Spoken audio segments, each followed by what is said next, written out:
Hi, my name is Airen Iyamu. We all have our own personal Joseph story to tell. Welcome to my audiobook podcast. Oh God, insolent people rise up against me. A violent gang is trying to kill me. Joseph, Prison to Palace. Chapter 1. The Two Guests. The book of Genesis, chapter 40 to 41. It starts like this. In the days of the covenant or something like that, the king of Egypt was angry with two of his highest paid staff, one a butler and the other a baker. He was so angry that he sent them to prison for doing something we were not told about. The reason is actually not so relevant. All that is important is that the king was angry, and the result was that two of his personal staff so close to him were sent to jail. He placed the two prisoners in the hand of the captain of the prison, who gave them to Joseph to be in charge of them. They were both sent to a special prison, and Joseph was the only one in charge of their welfare. They were in prison for a season. We don't know how long that season was, if it was called season in the context of a length of time or in the context of climatic changes, like we have the dry season and rainy season in Nigeria. So we may never know how long these two prisoners were locked up for. All we do know is that it was for a while, and that could have been days, weeks, months, a year, or even years. But it was only for a while, only for a season. But something of note here is that Joseph, before this time in Egypt, had not had or interpreted another dream. The last time he interpreted a dream was his own, which he dreamed in his father's house, and that was the dream that actually led him to being in an Egyptian prison. All that has been said of Joseph up until now was that he was in Potiphar's house, got in trouble with Potiphar's wife, and now he is in prison. Most importantly, we know that God was with him and prospered him in all that he did. Suddenly, the season for their release from prison was drawing near. And all throughout that season, Joseph was in a very good relationship with these two highly placed staff of the king. He took care of them. He took care of all their needs in prison and must have built a very good relationship with them.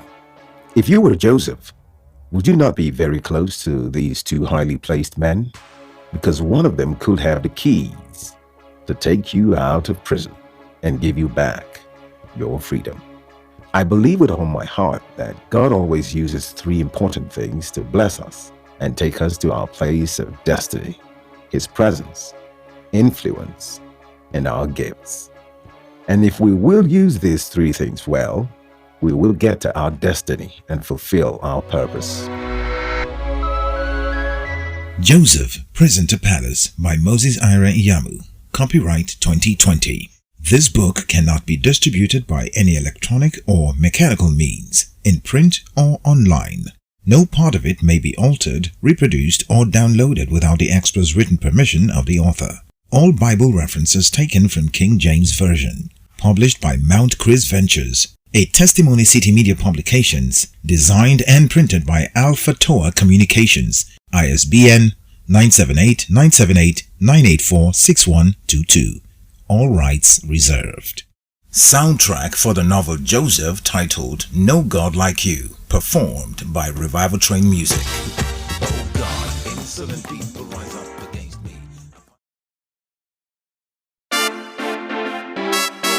Hi, my name is Airen Iyamu. We all have our own personal Joseph story to tell.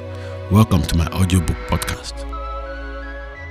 A violent gang is trying to kill me.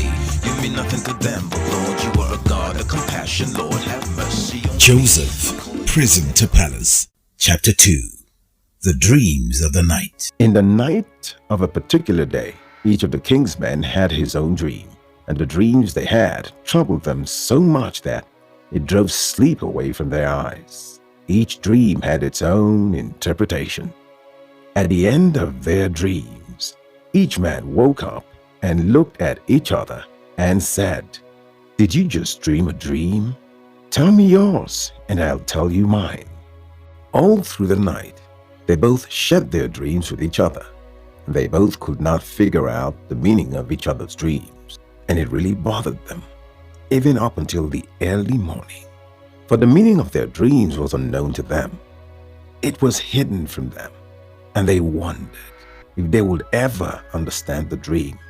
That was the scariest thing for them, because they both had a dream, and now they both are not able to interpret their dreams and its fulfillment in their lives. They just could not sleep any longer, for the burden of the dream and its interpretations drove sleep away. And once one gets to this point, anxiety steps in. Fear of the unknown consumes one's soul until all that is left is fear itself. In the morning,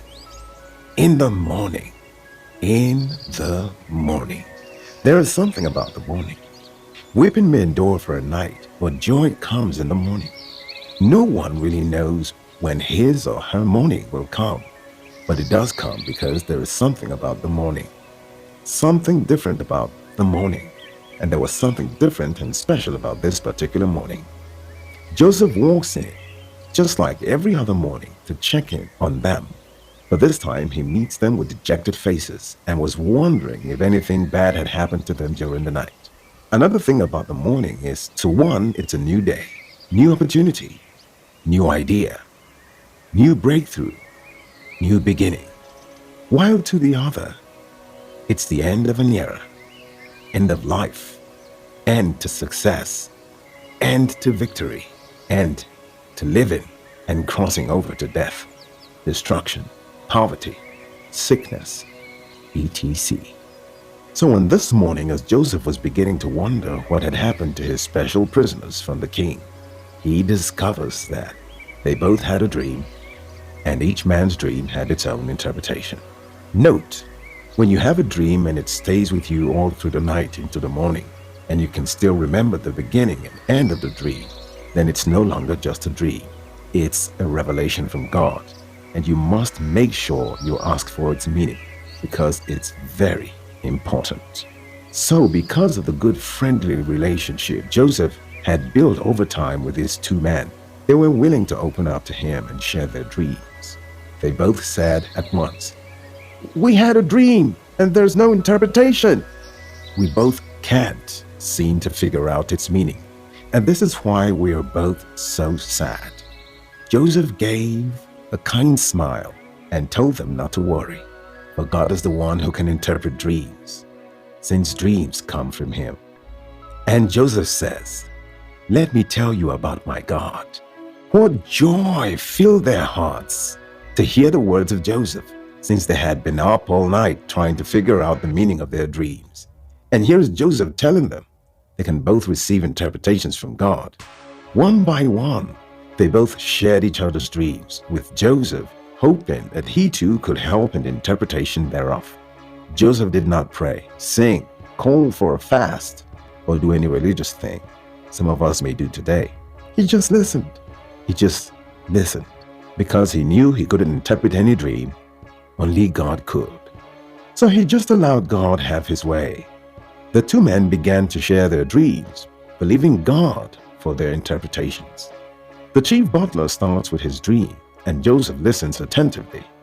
And when he was through sharing, God immediately gave Joseph, whose heart was turned towards heaven, to make sure he gets the right meaning, because this man's life depended on it, the interpretation. He tells the chief butler the interpretation of his dream, that he, the butler, will be restored to his former place as the cupbearer to the king in 3 days' time. Now, just imagine the peace, joy, and happiness that would have filled that man's heart after hearing the interpretation of his dream. He must have jumped, screamed, danced around the cell, hugged Joseph, and kissed his face as well as that of the other prisoner with him. Then he must have danced. You know that dance that has no rhythm, that dance that makes no sense to anybody but you, that dance that says, "Thank God it's over. I am out of here. I am out of this pit. I am back to where I fell from. Thank God it's over." So you now know that dance. But come to think of it, who gives a world to know what people think when you dance the victory dance? Do you? So here comes the other prisoner who sees that the butler's dream had good news tied to it. He is also expecting to hear something good from his.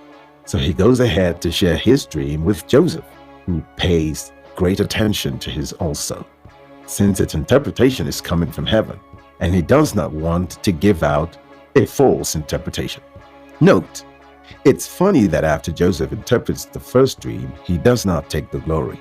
He just knew the interpretation because the interpretation of the dream was in the dream. And if only the butler had paid close attention to his dream, maybe he too would have understood the meaning. But God hid it from them so as to allow Joseph the opportunity to share its meaning with them. And I think he alone knew why he did that.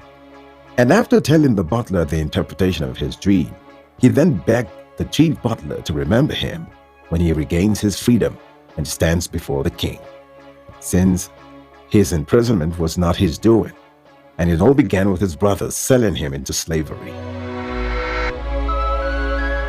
Joseph, Prison to Palace by Moses Airen Iyamu. Copyright 2020. This book cannot be distributed by any electronic or mechanical means, in print or online. No part of it may be altered, reproduced, or downloaded without the express written permission of the author. All Bible references taken from King James Version. Published by Mount Chris Ventures, a Testimony City Media Publications, designed and printed by Alpha Toa Communications, ISBN 978-978-984-6122. All rights reserved. Soundtrack for the novel Joseph titled No God Like You, performed by Revival Train Music. Oh God, insolent people rise up against me. A violent gang is trying to kill me. You mean nothing to them, but